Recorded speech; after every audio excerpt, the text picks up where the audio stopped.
Hi, I'm Lin. And I'm Leo. Welcome back to Yoga with Lin and Leo. And today we're going to be starting preparing our bodies for balance. So hopefully you've got your equipment ready, which Leo is just about to go through. We're using a bolster here. Now, if you don't have a yoga bolster, don't worry about it.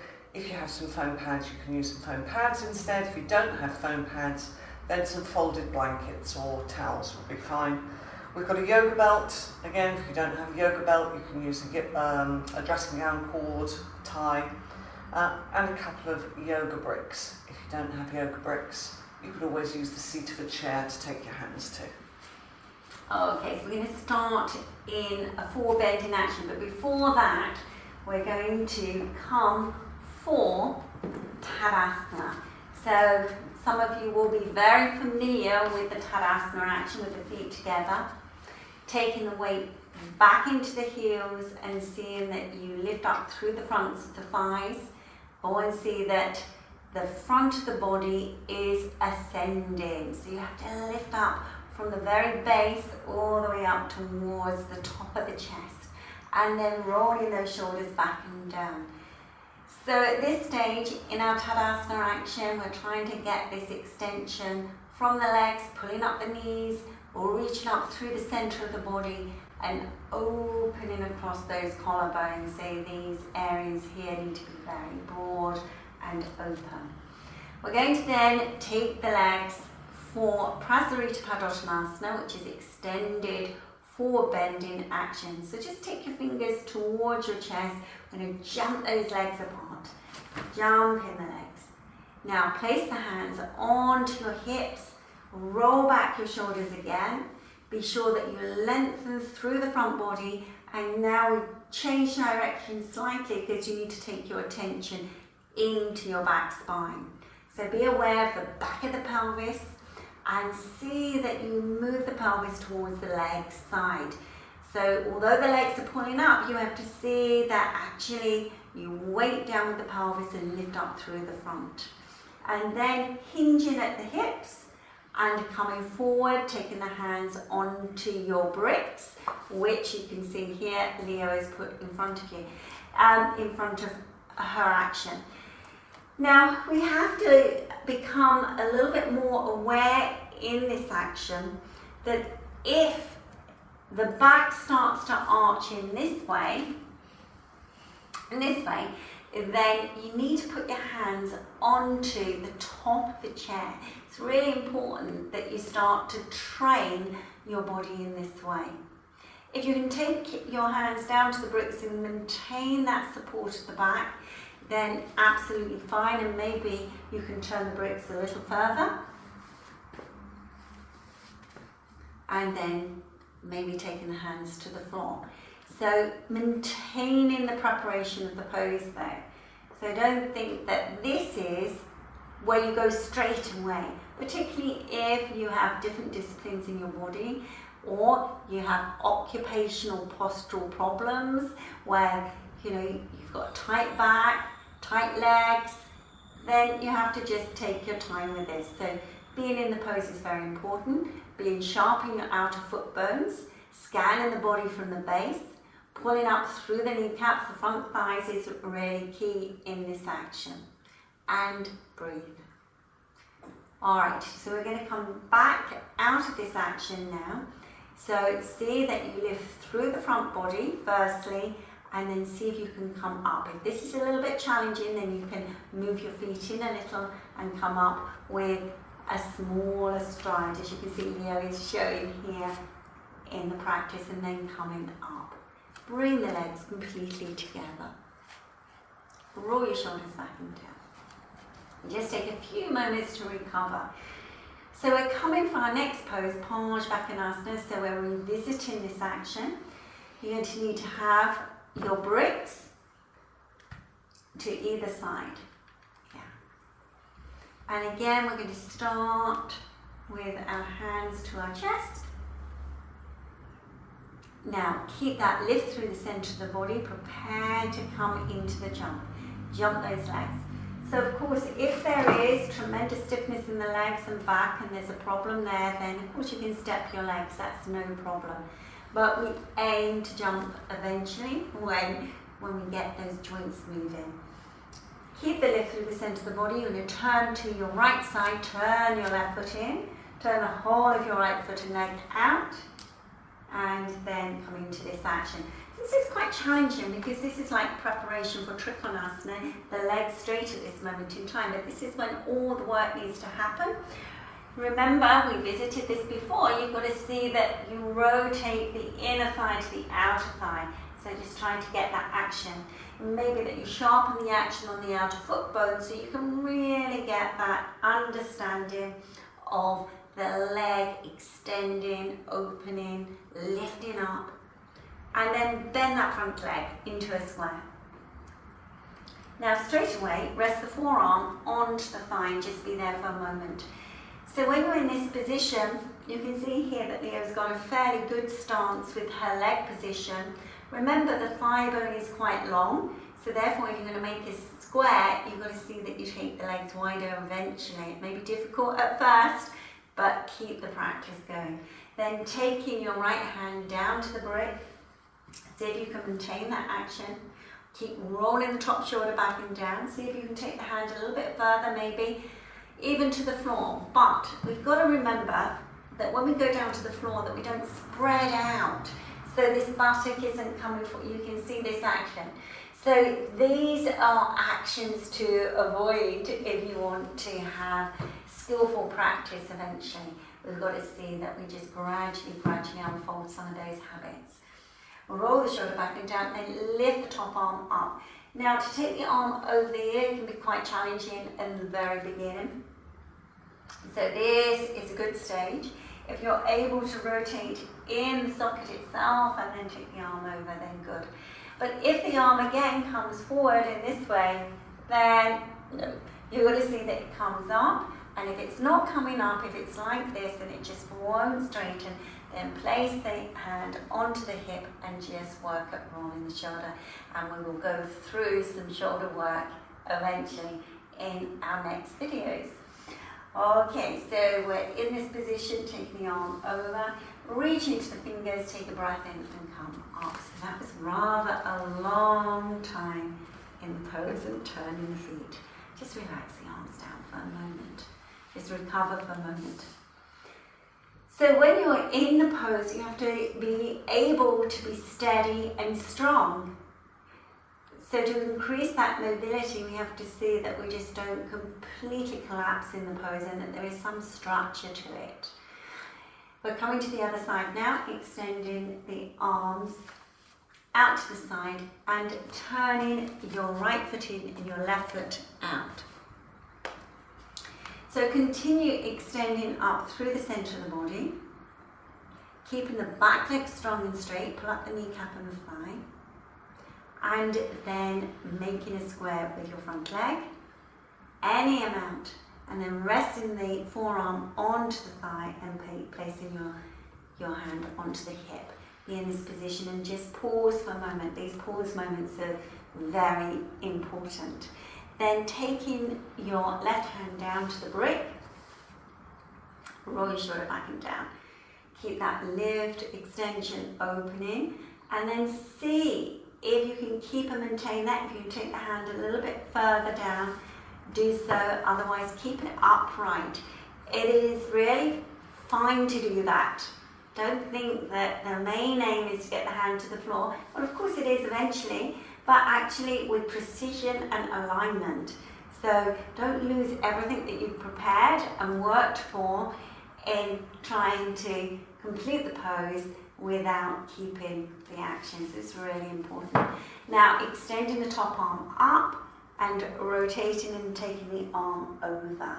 So being in this position, remembering that you've still got to create that grounded action in the back leg, push into the back leg strongly, into the back foot bone, very, very strongly. Now keep the length throughout the front body as we were talking about this length and ascending the spine in Tadasana. Reach into the fingers and then come up out of the pose. Turning the feet, face forward, And then bringing the legs together. Standing in Tadasana, recover for a moment or two. Soft inhale, soft exhale. So our next pose is Utkatasana. So with any Ut pose, it's very intense. So this can be quite an intense action, although this comes on our introductory syllabus. But when you know something about yoga, it becomes quite challenging. So see that you take the weight back into the heels and you're really grounded down very strongly with those foot bones. Extend the arms forward firstly. And just be there for a moment. Now this is a very important stage of the pose because we have to reach those arms to get some awareness in our front body, because our front body doesn't come to our fingertips. Our front body's got to be our stability. It's got to line the spine eventually. So we have to think that actually the front body stays away. It doesn't come with the arms. It stays close towards the spine. And then reaching those arms up. So we're going to come into soften the knees, just soften them slightly, just be there. Now you have to imagine there's a seat behind you, you're going to sit down, so keep all of that connection and then bend a little bit more at the pelvis, at the hips, and then extend back through the thighs. Yeah, exactly this action. So you'll be pleased to know that this is a one-sided pose. So we're going to do two sides, but look forward, engage, and then take a breath in and come up and release it. So many different actions in that one pose, particularly with the arms. The arms are very difficult to keep in line with the sides of the head, the sides of the ears. Quite often they will go forward first because they just want to lead the way, but gradually practice to take them straight up. Alright, so we come to our next pose, which is coming down to floor level. So we're going to come to floor level for Urdhva Prasarita Padasana. So this is when we come into extended leg pose. Legs go up, Urdhva being up. Now, Leo's placed a bolster here. Now, we just want to go through some of the difficulties in this pose, because if you've not practiced yoga before, you're quite new to yoga, or even if you have stiffness in your body, then there's always a starting point. Never think that yoga isn't for you, because actually this is why you need yoga. If you come into any of those categories, you need to be practicing, because practice creates change. Alright, so when you're in this position, you're going to start with the legs bent and then take the knees into the chest and then extend the legs up to 90 degrees. Now, quite often this is difficult for a complete beginner because the legs come here, there's a bit of shaking going on. Yeah, there's all of this happening. It's perfectly normal when it's new to you.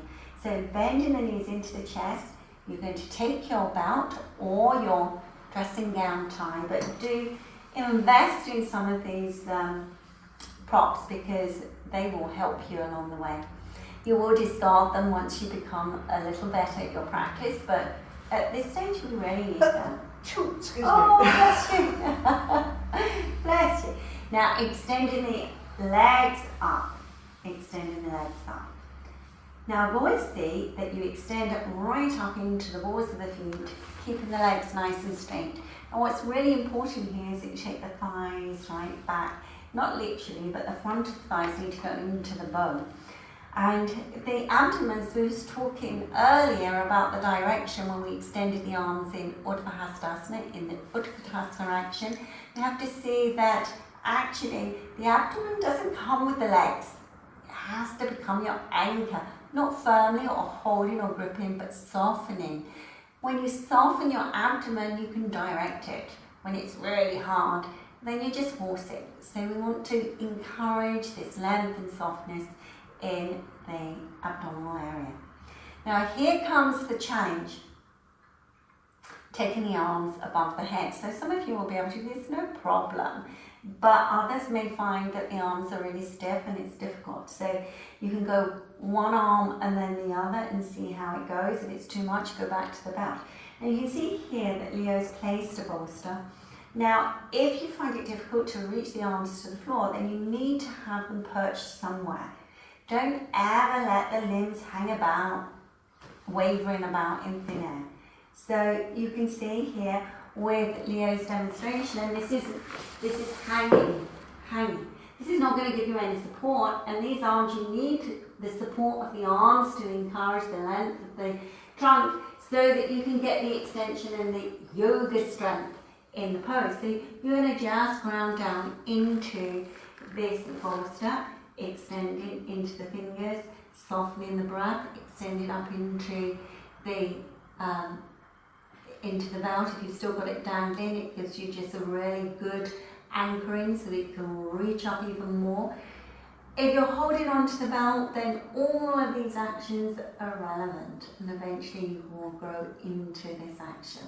To come out of the pose, then bending the knees and releasing. So remember, those of you who could reach the floor with the arms, then please do so without the bolster.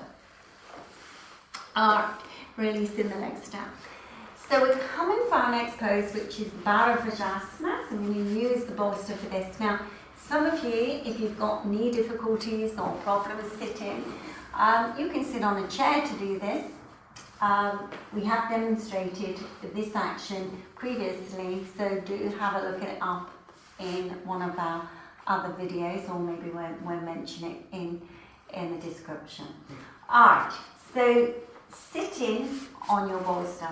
It's always challenging sitting on a soft support, because actually we need to have a firmness in our spine, and we're sitting on a cushion. So this is why you saw Leo moving the buttock flesh away from the buttock bone, right the way through the thigh, opening the roots of the thighs and being in this position. This is very important.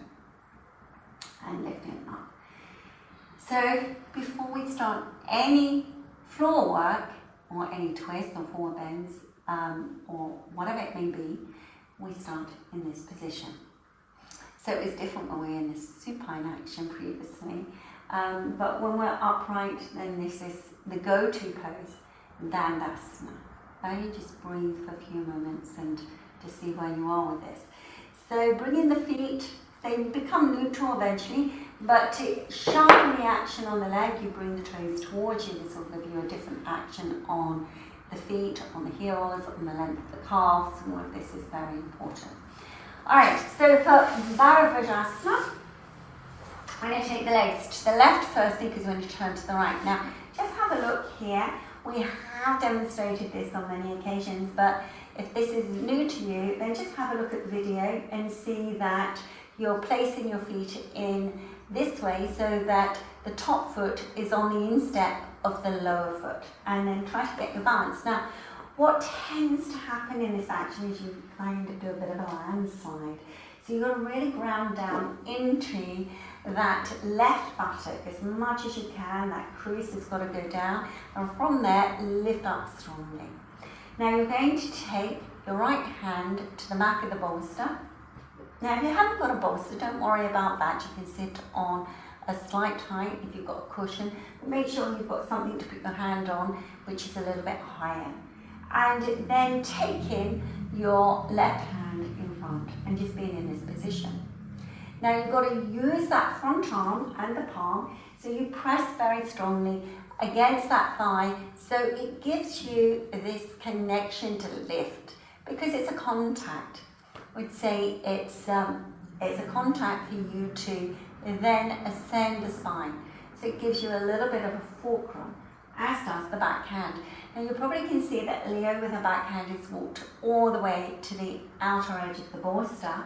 So this may be a little bit difficult for some of you to do to start with. So you can go anywhere on the bolster, but aim eventually as you practice to get the hand a little bit further. And so you've got to go up, you've got to go up, you've got to go up, and then see there's a little bit of movement in the spine to turn. Good. Keep grounded in that left thigh, in that left buttock. And then release it. Straighten your legs. We come for Tadasana again. So extending into your heels, pulling your buttock flesh away from the bone, and lifting up nicely, rolling your shoulders back and down. So we take the legs now to the right side. So you're all familiar how to place the legs. Now if this is quite challenging, quite difficult, there's pain in the feet, pain in the knees or anything like that, just go higher with your seat. Lift up nicely, roll your shoulders back and down. Keep that lift, and then take your back hand back and your front hand forward. And then use both hands together, synchronize the action, pull on that outer thigh, press into the bolster, and lift and turn, lift and turn, lift and turn. Remember in that thigh, so that back thigh, the right thigh's got to go down, the crease of the thigh's got to go down, the buttock's got to go down. It's all got to be anchoring down and eventually finding that lift from the base. And of course, remembering to breathe. And then release it. Straighten your legs out in front. So we're going to come for our next action, which is our final pose, which is Supta Konasana. So we're going to do this with the legs on high support. So if you haven't got a bolster again, you can use a couple of pillows, that's fine. But do take your legs up, because this is so delightful to help just relax and soften the groins, the legs. It's a really nice way of practicing this pose and coming into a spine action, making sure your tailbone is moving towards your heels and rolling your shoulders back and down. Now, if there is a lot of stiffness in the groins, which is quite often the case when you first start practicing, then you may need to have a little bit more support underneath those thighs. So this can be easily practiced with a couple of blankets underneath thighs, or even taking your height up, a couple of more pillows underneath the height, and this should help with the opening of the groin. And just relax in here. If you find this nice and relaxing, then just let the abdomen soften, release the facial features, and just be here for a good few moments, even minutes. We're going to be coming to the end of the practice and the end of the video now. We hope you enjoyed the practice today, and if you like our channel, then please do subscribe and even press the like button. Namaste.